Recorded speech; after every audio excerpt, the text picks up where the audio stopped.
le voyageur pressé ou le touriste négligent qui voit de son avion se dessiner les terrasses d'Alger ne découvre de l'Algérie que les architectures d'une ville européenne et les plaines partagées en domaines rectilignes.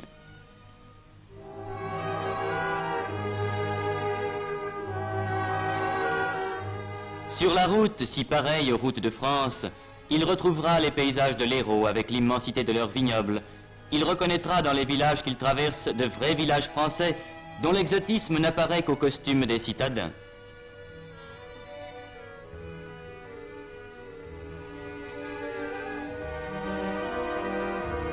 Il situera en Beauce ou en Brie ces plaines à blé dont les chaumes coupés hauts marquent seuls que nous ne sommes pas en France. Ce voyageur ne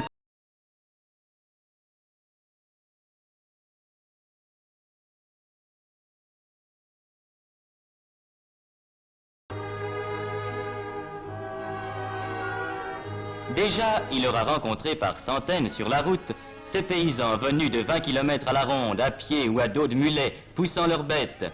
Et il se trouvera soudain au détour de la route, devant une foule bigarrée d'où monte une immense poussière et un infini brouhaha. C'est le marché.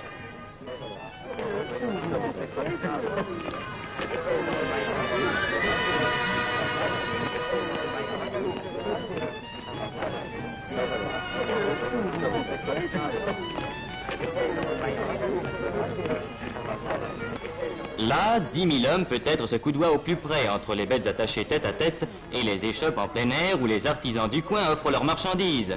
Là se rassemble pour une journée tout ce qui se vend et tout ce qui s'achète. Là se retrouvent tous les donneurs de nouvelles et aussi tous les marchands d'orviétans. Et comme les femmes kabyles restent au village, c'est aux hommes qu'il appartient de faire les achats, même les plus strictement féminins, qu'ils découvriront avec orgueil ce soir devant une famille émerveillée. Lieu de discussions infinies entre acheteurs et marchands, immense rendez-vous auquel toute la région chaque semaine est fidèle. Seuil pittoresque et coloré, seuil bruyant et agité d'une Kabylie laborieuse et secrète. Tizi Ouzou, qui a rang de sous-préfecture, est le point de transition où, dans un décor presque européen, se rencontrent les traces caractéristiques du vieux pays berbère et les apports de la vie moderne où le café mort et le marchand de sel, apanage des bourgs de la vieille Afrique, voisinent avec le garagiste réparateur de pneus des grandes routes modernes. Point de suture entre deux mondes, l'un banal à tous les yeux, l'autre encore trop inconnu, où cette route qui monte va nous faire pénétrer. Car déjà s'amorcent les premières côtes de Kabylie, avec cette route magnifique dont les lacets découvrent à chaque tournant un paysage plus vaste. Cette route, vieille aujourd'hui d'un siècle, a son histoire. Elle fut construite en 27 jours par les bataillons du maréchal Randon. Elle nous mènera à Fort National, l'ancien Fort l'Empereur, la première née des villes françaises en Kabylie, centre aujourd'hui d'une commune de plein exercice et d'une commune mixte qui groupent ensemble près de 90 000 âmes. Fort National est aussi l'un des centres d'où partent vers la France les Kabyles qui s'expatrient temporairement pour chercher travail et fortune.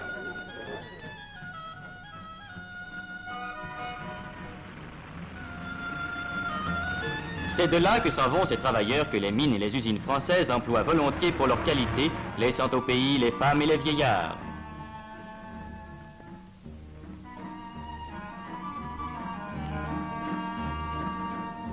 Et l'on comprendra l'importance de cet exode au bureau de poste de Fort National, lorsqu'on saura qu'il assure chaque mois la distribution de quelques 30 millions de mandats envoyés de France à leurs familles par les travailleurs kabyles. Car le Kabyle, s'il accepte de partir pour gagner sa vie, garde au pays natal des attaches indestructibles. Ce mandat mensuel qu'il envoie servira à acheter une maison, un champ, un petit domaine où il reviendra plus tard vivre entre les siens sur la terre des ancêtres. Quittons Fort National, que des détours de la route nous laisseront voir encore longtemps sur sa hauteur comme un château fort, en même temps qu'apparaîtront sur chaque piton l'amoncellement de murs et de toits qui marquent un village.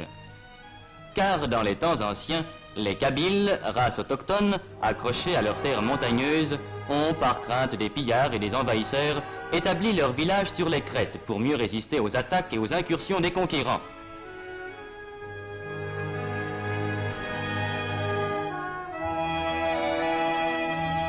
Le sol, abrupt mais verdoyant, permet l'élevage et il n'est pas de famille qui n'ait ces quelques moutons que garde un petit berger aux yeux rieurs.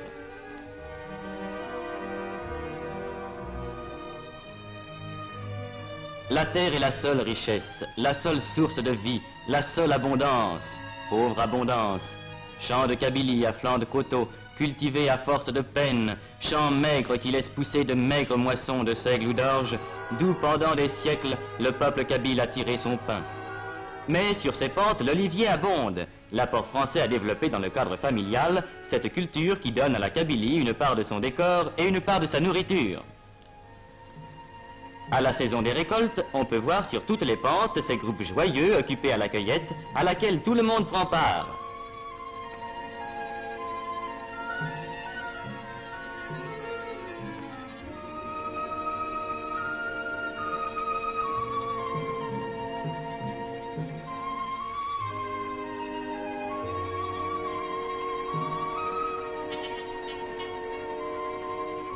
Pittoresque kabyle.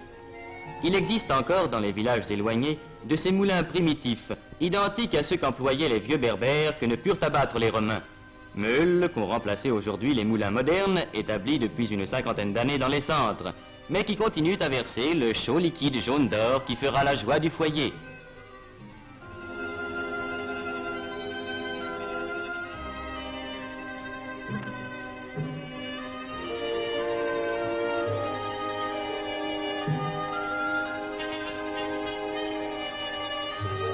Nous nous arrêterons un instant auprès de la meule ancestrale. Nous regarderons couler le beau sang des olives, cette richesse liquide et parfumée dont l'odeur emplit à la saison chaque maison de Kabylie.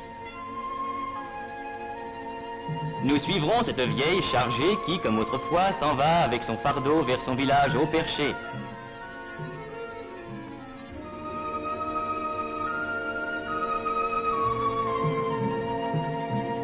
Nous la suivrons sur ces sentiers de chèvres, qui étaient avant la venue des Français les seuls moyens de communication dans ce réduit montagneux, l'imprenable citadelle d'une race indomptable.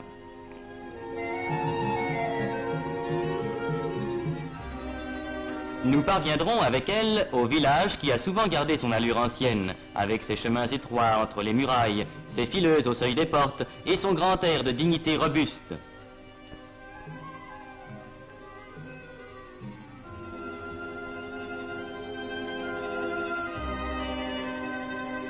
Et nous découvrirons en contrebas, allongeant l'agglomération de la longueur de tant de morts, presque mêlés aux champs, le cimetière sans clôture où dorment depuis des siècles tous ceux qui dans ce même village ont labouré le sol, cueilli l'olive, élevé des mûres et sommeillé à l'ombre des figuiers.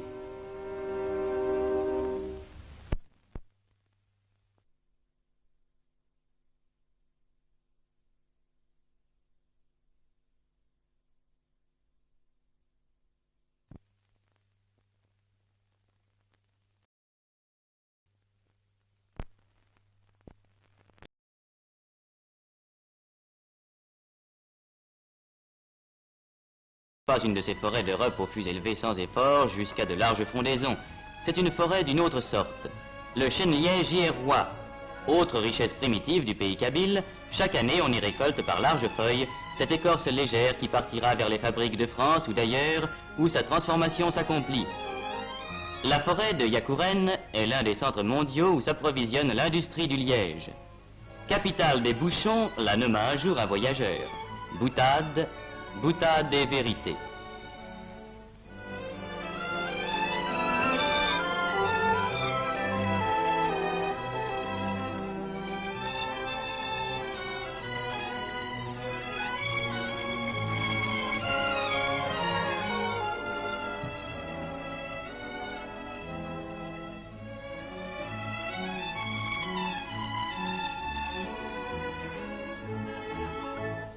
Reprenons la route. Par de nouvelles côtes, nous atteindrons Michelet, qui étage ses maisons le long de sa grande rue à 1085 mètres d'altitude, et d'où l'on découvre un paysage montagneux barré au fond par les plus hauts sommets du Djurdjura, les crêtes de la Kouker et la pointe de l'Alla Khadidja. Michelet, chef-lieu d'une commune mixte de 80 000 habitants, règne sur les contreforts de la grande barrière montagneuse. Dernier centre sur la route des montagnes, Michelet aligne le long de ses bâtiments modernes ses spectacles pittoresques et contrastés, le palabre des vieillards et au pied de sa mairie, l'écolier devenu écrivain public.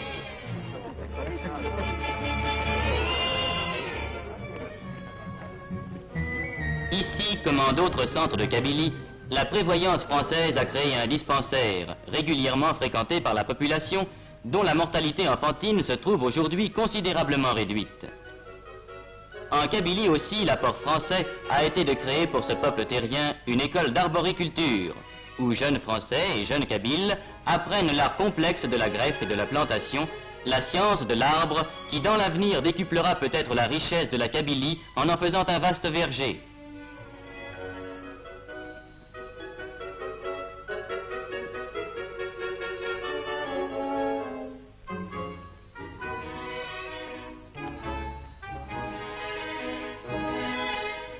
C'est près de Michelet que s'élève l'ouvroir d'Aït-Ichem, créé voici 50 ans à la demande du pacha d'Abdesselem et réservé aux fillettes kabyles. Chaque jour on les voit, ces fillettes vêtues de cotonnade à la mode du pays, ces fillettes qui pour la première leçon ont appris la propreté physique, à qui l'on donne en même temps l'instruction et un métier.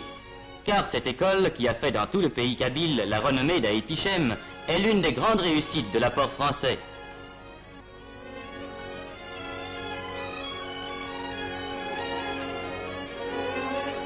Ces fillettes, une fois sorties de l'école, font prime sur le marché du mariage. Elles parleront français et sauront, selon les meilleures techniques, tisser ces étoffes et ces tapis d'un dessin subtil et d'un art à la fois primitif et compliqué qui compte parmi les témoignages de l'art berbère.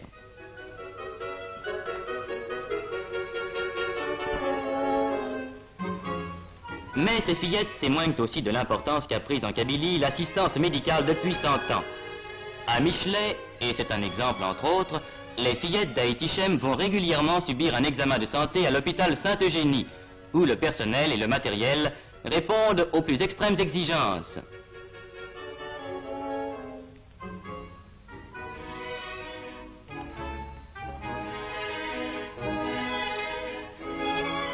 Grâce à ces aménagements sanitaires, la vie kabyle, autrefois menacée par les maladies et la déficience de l'hygiène générale, a pu remonter la pente et s'assurer plus fortement pour l'avenir.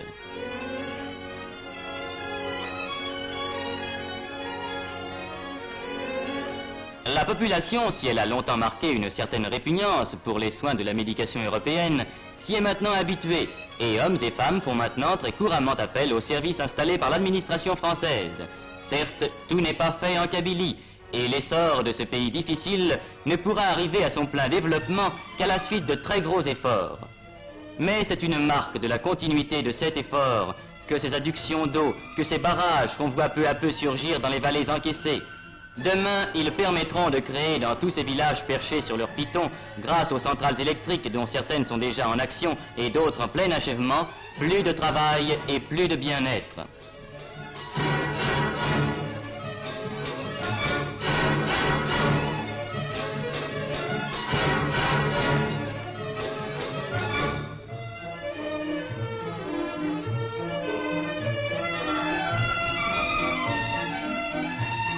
La force électrique donnera du travail et du pain à cette terre peu hospitalière où une race n'a pu vivre qu'à force de volonté.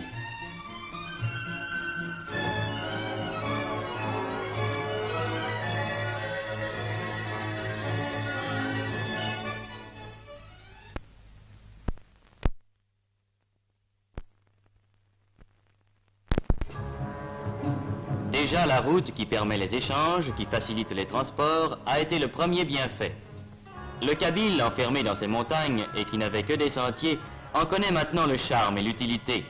Grâce à elle, les voisinages sont plus fréquents, les transactions plus commodes. Au pied même du Djurdjura, le marché de Djemma a vu croître ses échanges et sa clientèle habituelle. De bien loin, grâce à la route, affluent à Djemma les bergers des montagnes et les artisans des villages. Au milieu d'une forêt d'oliviers, au bord d'une rivière qui ne tarit jamais, le marché de Djemma mêle la foule bruyante des marchés de tous les pays autour des éventaires pittoresques. Le potier y étale sa vaisselle. Le tailleur y coud son vêtement, dans ce mouvement continuel de marée humaine, au son du marteau du maréchal qui ferre des mules à grands coups.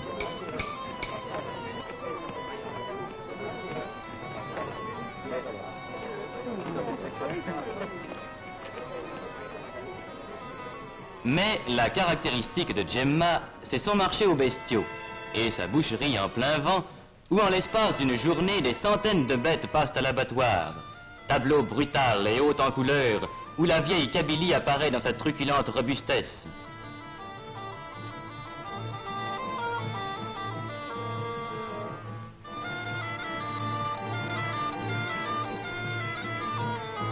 C'est là qu'avant le départ, on se régalera d'une brochette savamment découpée, savamment préparée, savamment cuite. Le régal du marché d'Afrique. Et ce sera le soir sur la place vide, l'heure des charognards, ces auxiliaires gratuits de la voirie qui feront place nette.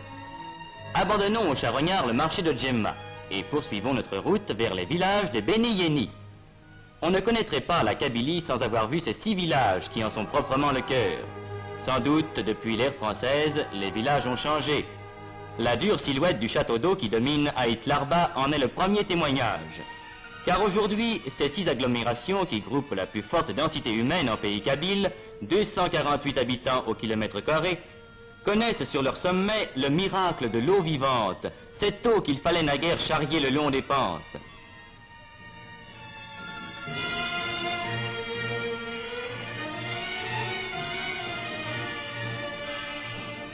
Village de Beni Yeni, le centre de l'artisanat kabyle. Il compte surtout, et depuis les temps les plus anciens, une population dont l'évolution intellectuelle et manuelle fut toujours en avance sur celle de leurs frères. Ici, dans chaque maison, un tour ronronne, un marteau teinte, un rabot gronde. Ici, l'orfèvre compose ses lourds bijoux d'argent. Ceux-ci qui faisaient l'orgueil des siècles passés, ceux-là auxquels l'époque a donné un nouveau tour.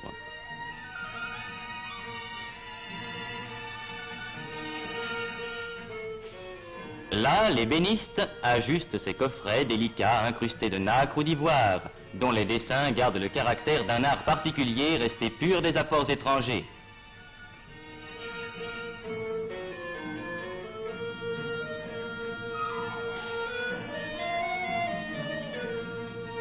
C'est à cause de cette sorte de maturité intellectuelle que traduit si bien la vie artisanale des Beni Yeni que la France a tenu à leur donner depuis des années un statut administratif spécial, en y créant des centres municipaux résolument autochtones et en conférant l'écharpe de maire à des citoyens choisis dans la population.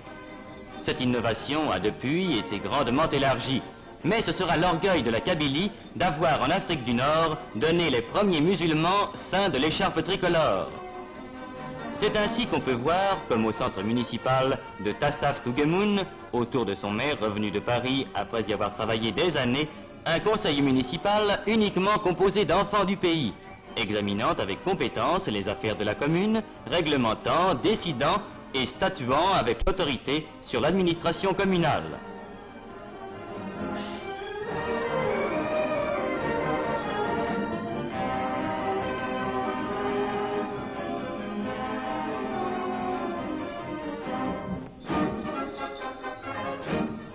C'est pour une part aussi à cette maturité de la Kabylie prise comme exemple que l'exercice du droit de vote a pu être instauré dans l'Algérie sans difficulté et sans trouble moral. La démocratie est d'ailleurs depuis toujours dans les usages et dans la vie du pays, et il n'est pas inutile de rappeler que les Kabyles ont de tout temps vécu au milieu de leurs montagnes dans l'usage journalier des règles de la vie démocratique. À ce peuple évolué, la vie française se devait d'apporter les bienfaits exigés par l'intelligence. C'est pourquoi, dès 1883, cette école, la plus vieille école française d'Afrique, s'élevait à Taourirt Mimoun. Vieux mur où depuis plus de 60 ans sont passées plusieurs générations de Kabyles et où sans conteste s'est forgé dans les âmes des enfants qui y passèrent le vrai sentiment de la solidarité française. Depuis, l'œuvre s'est affirmée. Les écoles se sont multipliées, l'instruction s'est développée. Déjà, la Kabylie fournit des instituteurs, et il n'est pas rare de rencontrer parmi eux des ménages d'instituteurs, lui kabyle, elle française. Ainsi, dans la plus vieille école d'Afrique comme dans la plus récente, cette école destinée aux filles, extraordinaire révolution car jusqu'ici la coutume kabyle s'y opposait, s'opère la grande tâche d'instruction et d'éducation qui assurera au peuple kabyle les gages d'un avenir florissant. Fillettes de Kabylie élevées dans le climat et le goût de l'instruction française, elles seront demain dans leur foyer les meilleures tenantes de la raison française.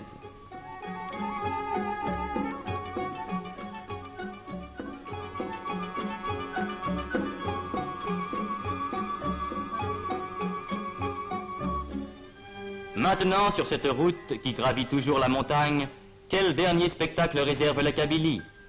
La végétation se fait plus rare. L'empire du roc et de la pierre nue s'affirme.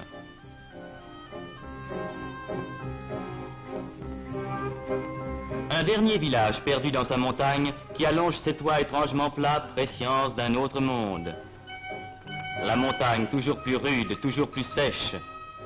Et tout à coup, au détour de la route, cette caravane qui a passé l'école et qui vient du désert.